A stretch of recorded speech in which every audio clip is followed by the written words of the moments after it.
todos los meses nos reunimos en esta Santa Misa para rogar por la patria, y en este día especialmente por aquellos que dieron su vida por la soberanía de la patria en un nuevo aniversario del combate de la Vuelta de Obligado.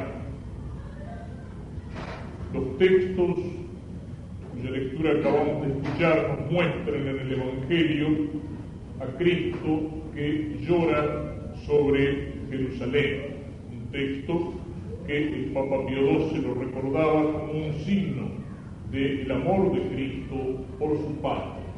Cristo ama a la tierra en la cual ha nacido, y previendo todo lo que va a venir sobre esa tierra y sobre ese pueblo que no ha cumplido la misión para la cual Dios lo había elegido, Cristo derrama lágrimas. Pero Cristo no se limita a llorar. Cristo ha anunciado, Cristo ha reconvenido, ha echado en cara, incluso a veces con palabras fuertes, con palabras duras, pidiendo la conversión de ese pueblo, reprendiéndole su endurecimiento, reprendiéndole por sus pecados. Cristo eso lo va a expresar en un texto paralelo del Evangelio, diciendo: Jerusalén, cuántas veces quise cobijarte bajo mis alas como la gallina que cobija a sus polluelos. Es decir, con un amor que puede compararse al amor de una madre. Cristo ama la patria y Cristo advierte, previendo por su infidelidad la ruina de ese pueblo y de esa ciudad. Y en el primer texto que se leyó del Antiguo Testamento, del libro de los Macabeos, aparece la situación de esa tierra cuando, ocupada por el extranjero, sufría la tiranía de un gobernante que quería cambiar las tradiciones, cambiar las costumbres del pueblo, quería helenizarlos, y que había hecho profanar incluso el templo, el lugar sagrado. Y entonces reaccionan los judíos, se reúnen, se alzan para terminar con esa situación. Y dicen las palabras que escuchamos al final del texto: porque más vale morir combatiendo que contemplar con los brazos cruzados la ruina de la nación y la ruina del lugar santo, la ruina del santuario. Son dos textos que nos dan el espíritu de esta situación. Ya hemos recordado en estas misas más de una vez, al rezar por aquellos que dieron su vida por la patria, el sentido que tiene dar la vida. De todas las cosas que podemos dar, es la más alta. Es el más alto en el plano humano, en el plano natural de los dones de Dios. Porque todas las otras cosas que tenemos, las tenemos porque Dios nos comunicó la vida. Dios es un Dios vivo, dice la Escritura. Y es un Dios que da la vida, la da como un don, la da como un regalo. Da la vida del cuerpo y la vida del alma. Da también la vida sobrenatural de la gracia. Es un don de Dios. Uno puede dar por algo que ama, uno puede dar por una causa que ha abrazado, puede dar el sacrificio de su trabajo, puede dar su esfuerzo, puede dar su inteligencia, puede dar su dinero, pero ¿qué es lo más grande que puede dar por encima de todo? Dar la vida.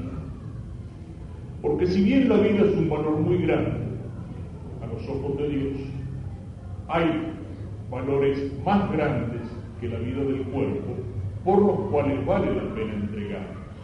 La sangre que en la Escritura representa la vida es una cosa muy seria. Está hecha principalmente para uso interno, digamos, para mantener, para alimentar la vida. Derramar la sangre exige un motivo muy grande, muy serio, pero como dice el poeta, la sangre no está hecha solo para mover el corazón del hombre, sino también para llenar los ríos de la tierra, las venas de la tierra, y para mover el corazón del mundo, el corazón de la historia. Tiene que haber una causa, un motivo muy serio, muy grande para dar la vida. Y esos motivos sabemos cuáles son. Se puede dar la vida por aquellos que más se aman, por la propia familia. Se puede dar la vida por una causa, por la justicia, por la ayuda, por la verdad. Se puede dar la vida por la patria, se puede dar la vida por Dios. Y cuando uno es capaz de entregar la vida, está ejerciendo por una parte el acto supremo de esa virtud humana y cristiana que es la virtud de la fortaleza. La fortaleza que nos lleva a querer el bien, a amar el bien, a pesar de todas las dificultades y estar dispuestos hasta entregar la vida. Pero también como cristianos, cuando uno es capaz de entregar la vida con espíritu cristiano, aunque sea por valores humanos, como el valor de la patria o el valor de la justicia, sin embargo, cuando uno como cristiano entrega la vida, está cumpliendo también con el acto máximo de esa virtud sobrenatural, de esa fuerza divina, eso es lo que quiere decir virtud teologal, esa fuerza más que humana, esa fuerza divina que es la caridad. Nadie tiene una caridad más grande, nadie tiene un amor más grande, dice Cristo, que aquel que da la vida por aquellos que ama. Esa es la actitud de aquellos que han entregado la vida por la patria y con más fuerza, con fuerza sobrenatural, cuando al hacerlo tenían en su conciencia que estaban cumpliendo con un deber como hombres y como cristianos. Y también hemos señalado, pero no nos cansaremos de indicarlo, que el sacrificio de aquellos que han dado la vida por la patria significa un compromiso, un deber, una obligación, como un juramento para aquellos que estamos vivos, para aquellos que continuamos viviendo en esta patria, para aquellos que hemos recibido la patria como una herencia que tenemos que transmitir. También aquí se aplica aquellas palabras de uno de los primeros escritores cristianos, que mirando el martirio de tantos que entregaban su vida por Cristo bajo las persecuciones romanas, decía: la sangre de los mártires es semilla de cristianos. La sangre que se derrama es el heroísmo y es la caridad de la muerte, pero la sangre que se derrama marca la obligación, marca el compromiso de los que continuamos con Dios. No nos cansaremos de señalar esto, no nos cansaremos de repetirlo, no nos cansaremos de gritarlo, porque es nuestra obligación, es nuestro compromiso. Y a veces somos desmemoriados, tendemos a olvidar, dejamos pronto atrás el pasado. No aprendemos tantas veces de las experiencias que hemos vivido y por eso una y otra vez volvemos a tropezar. Alguien decía, mirando el instinto seguro de los animales, que el hombre es el único animal que tropieza varias veces en la misma piedra. Y eso es lo que nos pasa cuando olvidamos el pasado. Volvemos a caer en los mismos errores, volvemos a repetir las mismas experiencias lamentables. Olvidar el pasado y olvidar sobre todo en el pasado a aquellos que tuvieron la generosidad de darlo todo hasta la vida por el futuro, ni es de hombres agradecidos, ni es de cristianos tampoco.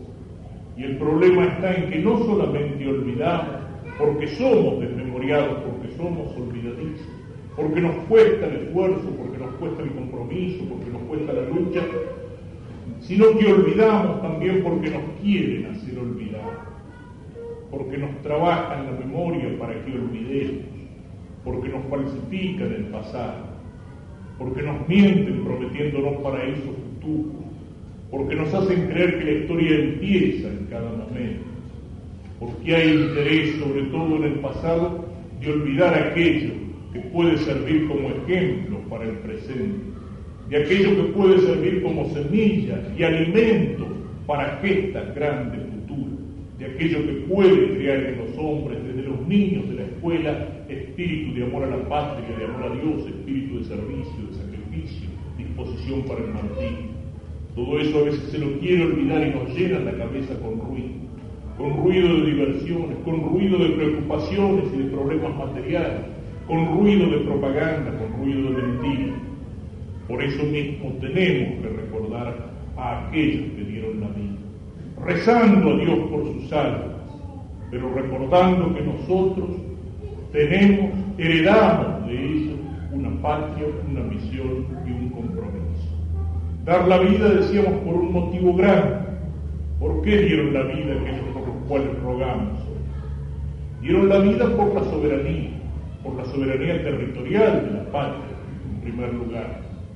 Una patria necesita un territorio para vivir, como un árbol necesita una tierra para echar las raíces, para poder levantar un tronco fuerte, para abrir las ramas y cubrirse de hojas, de flores, de frutos. Sin la tierra el árbol se muere. Una familia necesita una casa, necesita un techo que lo cobije, necesita unas paredes que se vayan llenando con calor humano, y esa casa se hace como parte de la familia, sobre todo cuando esa casa es la casa heredada, la casa que fue construida con el sacrificio de los padres, con el sacrificio de los abuelos. Muere una familia si queda en la calle sin la casa, muere un árbol si no tiene una tierra donde echar las raíces para levantar las ramas hacia el cielo. Muere también una patria si no tiene una tierra sobre la cual sobrevivir. Muere un pueblo si no tiene una tierra en la cual echar las raíces. Una tierra que es la que asegura la continuidad entre el pasado y el futuro. Y entonces la tierra no es solamente una mineralogía, la tierra no es solamente una química, la tierra no es solamente algo material, sino que esa tierra adquiere un valor distinto, un valor humano, un valor sagrado, un valor sobrenatural también. Se transforma en algo que hay que amar y que hay que defender, en algo, como lo hemos señalado también aquí, que ha sido regado por la sangre de los mártires y por el sudor y por el esfuerzo de los trabajadores. Aquellos que dieron la vida por esa soberanía de la patria desde antes de los albores de la nación, enfrentando en las calles de Buenos Aires con cualquier arma que estuviera a mano, con agua y aceite hirviendo, a los invasores ingleses que venían a buscar una colonia perdida en cualquier parte de cualquier hemisferio para extender su imperio. Se encontraron con el orgullo de un pueblo que los enfrentaba con aquello que tenía en la mano que fue capaz de derrotar. Esa sangre que se derramó cuando las tropas de San Martín y de Belgrano salieron no para conquistar naciones, sino para libertarlas y para crear un continente nuevo, para crear una historia nueva, no en ruptura, sino en continuidad con los valores esenciales que a través de España habíamos heredado de Grecia y de Roma, que estaban impregnados por el espíritu del cristianismo. Aquellos que defendieron con los gauchos de Güemes la frontera del norte de la patria, aquellos que se alzaron con los montoneras criollos con sus lanzas, y aquellos que en un día como hoy tendieron sobre las aguas del río Paraná, sobre pontones, cadenas, y en los pontones la bandera argentina, enfrente a las escuadras de las dos naciones más poderosas del mundo, de Inglaterra y de Francia, como para decir que aquí no se pasa, aquí comienza la patria. Y fueron horas de lucha heroica, con muy pocos medios contra la artillería de esa escuadra poderosa. Y cuando consiguieron romper las cadenas, y cuando consiguieron pasar, se encontraron con que solo eran dueños del río, porque a todo lo largo del Paraná los criollos retiraban los animales y cualquier cosa que sirviera para alimentarse. Si el extranjero desembarcaba, solamente era dueño de la tierra que pisaba, pero ni un metro más.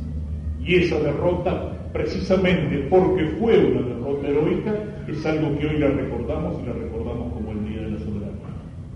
Porque las cosas tienen un significado distinto cuando se la mira con ojos y con un criterio puramente material, y entonces una derrota es un fracaso y es algo que hay que olvidar. Pero cuando en una derrota se ha luchado con coraje, con heroísmo, con fe, con amor, esa derrota puede transformarse en una victoria y puede ser semilla de victorias más grandes. Y esto nos lleva también a recordar en este día a aquellos que entregaron su vida también por la soberanía territorial de la patria en las Islas Malvinas. Aquellos como el capitán Yaquino que entregaron su vida al reconquistar esa tierra para la patria. Aquellos como esos soldados que en los montes resistieron durante días y días, o como aquellos pilotos que contra todas las leyes de la lógica y de la prudencia humana se lanzaron heroicamente contra los barcos de la flota invasora. Y también fue una derrota, pero una derrota como la de Obligado, en la cual hubo coraje, heroísmo, fe, sacrificio, amor, y que entonces no es algo que tengamos que olvidar, sino todo lo contrario, rescatar esos valores para mirar hacia el futuro y para que sea semilla de la victoria definitiva. Porque si amamos hacia la patria, las heridas en el cuerpo de la patria, como el Beagle y las Malvinas, son heridas vivas, son heridas que no cicatrizan, son heridas que no pueden cicatrizar y que nosotros no podemos dejarlas cicatrizar. Amar la patria es amar la soberanía de su pueblo, pero es amar también su soberanía integral. ¿Por qué? Porque el invasor extranjero trató de entrar muchas veces, como en Obligado, como en las invasiones inglesas, a tiros y a cañonazos, y fue rechazado por este pueblo criollo. Pero después decidió que era más fácil, más hábil, más astuto entrar de otra manera. Aquello que nos recuerda esa frase tremenda: no hay quien resista un cañonazo de $1.000.000, y donde las armas conquistadoras habían fracasado, penetraron a través del coloniaje económico, y durante muchos años fuimos una nación aparentemente soberana con bandera propia. No nos quitaron el derecho a usar la propia bandera, pero fuimos una colonia, antes una colonia próspera y hoy una colonia triste. Pero seguimos siendo colonia, porque hay mucho en lo interior de nuestra patria que está en manos de aquel invasor que entró silenciosamente. Como colonia del Imperio Inglés, lo somos del Imperio Norteamericano, lo somos del Fondo Monetario Internacional. Y lo somos porque el invasor consiguió entrar por la puerta de atrás, cuando fue rechazado por la puerta grande, por la puerta de adelante. Y lo somos porque hay argentinos que tienen el nombre de argentinos, pero no tienen alma de argentinos, sino que tienen espíritu de cipayos. ¿Y cómo lo consiguieron? ¿Cómo consiguieron destrozar nuestra soberanía económica y hacernos una colonia? Precisamente porque primero han destrozado nuestra soberanía cultural y nuestra soberanía espiritual. Porque si un pueblo tiene profundamente arraigado su espíritu en las raíces más profundas de la cultura, en los cimientos de la patria, en los cimientos de una tradición, de una historia, de una cultura, de una fe, de una lengua, de una raza, ese pueblo no puede ser dominado. ¿Por qué? Porque el espíritu es más fuerte que la materia. Y la dominación material no es posible cuando existe fuerza interior. No éramos ricos, éramos pobres, éramos mucho más pobres que ahora, cuando nuestras fuerzas se enfrentaron a los invasores ingleses y no teníamos los medios económicos que tenían Inglaterra y Francia en la vuelta de Obligado. Y no los teníamos tampoco cuando nuestros hombres hicieron maravillas en las Malvinas, enfrente a una de las primeras potencias, ayudada y apoyada por la primera potencia. Era el espíritu que era más fuerte que la técnica, que la materia, que la carne. Y entonces, para conquistar un pueblo es necesario empezar a conquistarlo por el alma, empezar a conquistarlo por el espíritu, empezar a conquistarlo por la inteligencia. Y eso es lo que nos ha pasado. Hemos perdido la soberanía económica y la soberanía territorial porque primero perdimos la soberanía cultural, porque primero perdimos la soberanía espiritual, porque nos falsificaron la historia, porque nos mintieron, porque nos engañaron desde los primeros años del colegio, porque hay tantos que tienen en esta patria monumentos en el bronce y tienen calles en las ciudades y que sin embargo fueron traidores, porque se miró como próceres a aquellos que habían vivido pensando en extranjero y mirando hacia el extranjero y no mirando para adentro, mirando para la patria, a aquellos que renegaban de nuestras tradiciones, que se avergonzaban de lo que venía de España y del indio y del gaucho, que nos consideraban como bárbaros, como atrasados, que miraban deslumbrados hacia el progreso de las naciones del norte de Europa, que se avergonzaban del catolicismo y pensaban que era necesario el cristianismo luterano para llevar al progreso a las naciones o los ideales de la masonería. Nos han falsificado la historia, nos han mentido. Y entonces un niño un joven crece de acuerdo a aquello que aprendió a admirar y aquello que aprendió a mirar. Y si en vez de los héroes verdaderos se ha colocado delante de su vista ídolos. Si se le ha enseñado a admirar a los traidores, a los cobardes, a los renegados, se lo está educando, se lo está criando con espíritu de traidor, de cobarde, de renegado. La mentira histórica y el coloniaje cultural. El coloniaje cultural en esa educación asistemática que corrompe y que pudre también a nuestra juventud. Y no solamente a través de la pornografía, del erotismo desbordado, de la propaganda mentirosa, de la corrupción de la familia, sino también a través de la música.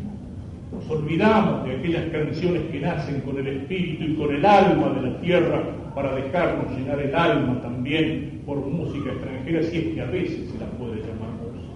No que no sepamos reconocer, hay valores culturales que son universales, pero a veces la música que reemplaza las canciones de la tierra en el alma de los jóvenes no tiene nada de cultura, ni tiene nada de arte, ni de belleza. Es ruido, degradaciones, disgregación. Nos han llenado el espíritu de mentira y nos han corrompido el alma, el coloniaje a través de las series televisivas, los personajes de las series extranjeras que son los ídolos de nuestros jóvenes, que son el ejemplo para nuestros niños. Nos han vaciado el alma con una escuela donde a los niños se les carga la cabeza con una serie de datos, de una enseñanza enciclopédica, pero no se les enseña las verdades fundamentales que dan sentido a la vida de este lado y a la vida del otro lado. No se les enseñan las verdades fundamentales que dan la vida del hombre. No se les puede hablar de Dios. Dios está prohibido en nuestra escuela laica y Dios ha estado ausente en nuestra universidad marxista. Nos han vaciado el alma con una revolución cultural que sí quiere ser una ruptura del pasado, como si se pudiera construir el futuro olvidándose del pasado, como si uno pudiera crecer renegando de todo aquello que recibió de sus padres, como si el niño para ser joven tuviera que matar al niño y empezar de nuevo, y luego matar al joven para empezar al hombre, como si no hubiera una continuidad en el espíritu, en el cuerpo, en la psicología, en lo que aprendemos, en la cultura. Solo en el respeto y en la fidelidad hacia el pasado podemos construir el futuro. Como decía un pensador español, el progreso moriría inmediatamente, acabaría al nacer si la tradición no lo llevara en sus brazos. Han querido crear en nosotros un desarraigo y llenarnos con falsas tablas de valores extranjeros. Han querido rechazar en nosotros lo espiritual. ¿Para qué? Precisamente para colonizarnos mejor. Ya hace muchos años decía un presidente de los Estados Unidos, Theodore Roosevelt el Viejo, las siguientes palabras que cito textualmente: creo que será larga y difícil la absorción de estos países, se refería a las patrias de esta América española, será larga y difícil la absorción de estos países por los Estados Unidos mientras sean países católicos. El prócer del imperialismo del norte y de la masonería reconocía que la unidad de la fe católica y el espíritu del catolicismo era un obstáculo para sus planes de conquista. Ese obstáculo que le recordaba echándoselo en cara a Rubén Darío cuando le decía: necesitaría Roosevelt ser por Dios mismo investido el temible riflero y el fiero cazador para poder tenernos en tus ansiosas garras, y pues que cuentas con todo, te falta una cosa: Dios. Y él lo reconocía.